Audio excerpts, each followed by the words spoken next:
Hello students, welcome back to smart learning point. Smart learning point में आप सभी का स्वागत है। तो पिछले वीडियो में हमें क्लास 10th का चैप्टर देखा था अ लेटर टू गॉड। इस वीडियो में हम जानेंगे इसी चैप्टर की मेगा वोकेबुलरी टेबल।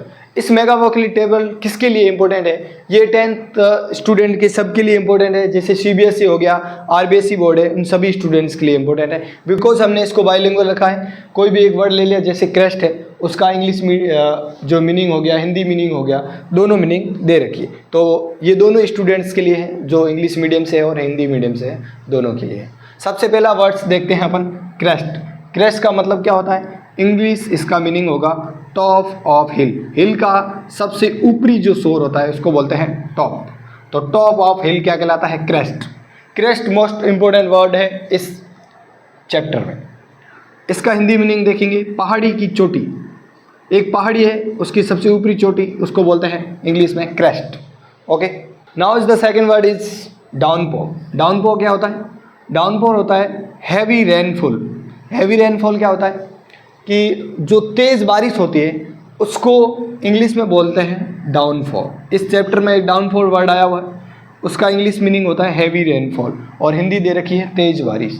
तेज़ बारिश को ही डाउनफॉल भी कहा जाता है और हैवी रेनफॉल भी कहा जाता है। थर्ड वर्ड है अपना इंटीमेटली। इंटीमेटली क्या होता है? क्लोजली या फिर वेरी वेल, मतलब बहुत ही नज़दीक से या फिर बहुत ही अच्छी तरीके से। आप कोई भी चीज़ होती है जिसको बहुत नज़दीक से जानते हो, बहुत अच्छी तरह से जानते हो, उसको बोलते हैं इंग्लिश में इंटीमेटली। क्या बोलते हैं? इंटीमेटली।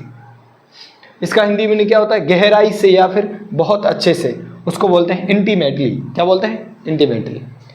फोर्थ वर्ड है अपना हेल स्टोन्स। हेल स्टोन्स क्या होता है? Small balls of ice. जो बर्फ़ होती है, आइस होती है, उसके छोटे छोटे बॉल्स होते हैं गोल गोल, उसको बोलते हैं हेल स्टोन्स। अपन कह सकते हैं जो स्काई से आते हैं, hello stone, small balls of ice, and इसको हिंदी में बोलते हैं ओले। और अपना है 5 words plague of locusts. Plague of locusts यानी कि swarm of insects that destroy crops. Swarm of insects that destroy crops.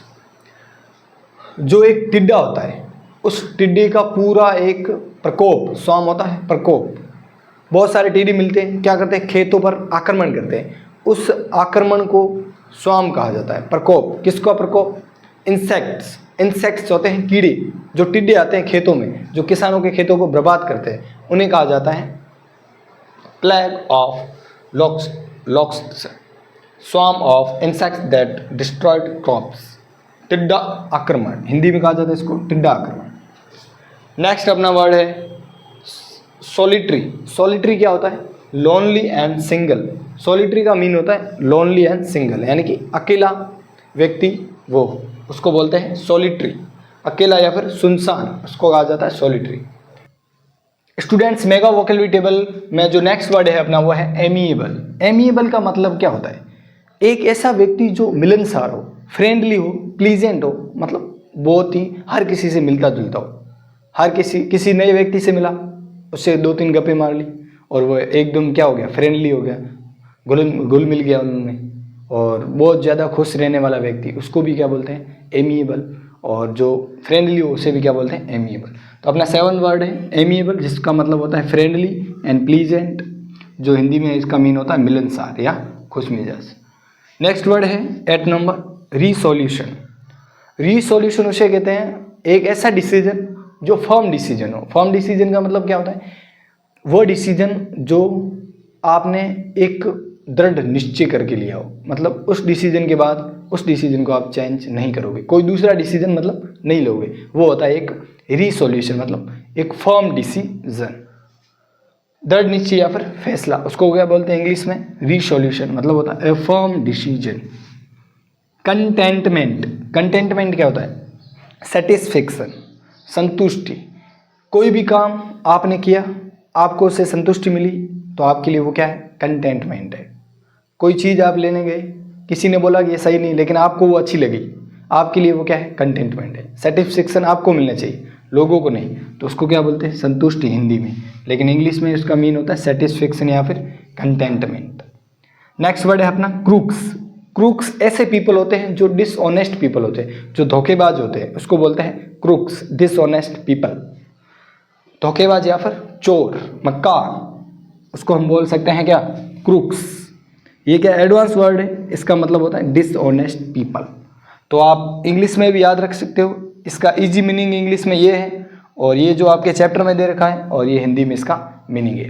तो ये 10 वर्ड्स थे जो मेरे को इंपॉर्टेंट लगे इस पूरे चैप्टर में, वो मैंने आपको बताए। अगर और भी वर्ड्स आप इस चैप्टर के चाहते हो तो प्लीज़ कमेंट करें। और इससे पहला वाला वीडियो जो कि एक्सप्लेनेशन पर था वो भी बहुत शानदार रहा, आप उसको जाकर ज़रूर देखें। इस चैप्टर का पूरा एक्सप्लेनेशन दिया गया है, शॉर्ट नोट्स के लिए वो बेस्ट वीडियो है। उसके बाद ये वोकेबलरी का जो नेक्स्ट वीडियो आएगा इसके चैप्टर में जो क्वेश्चन आंसर दे रखे वो अपन करेंगे। तो मिलते हैं नेक्स्ट वीडियो में, तब तक के लिए जय हिंद।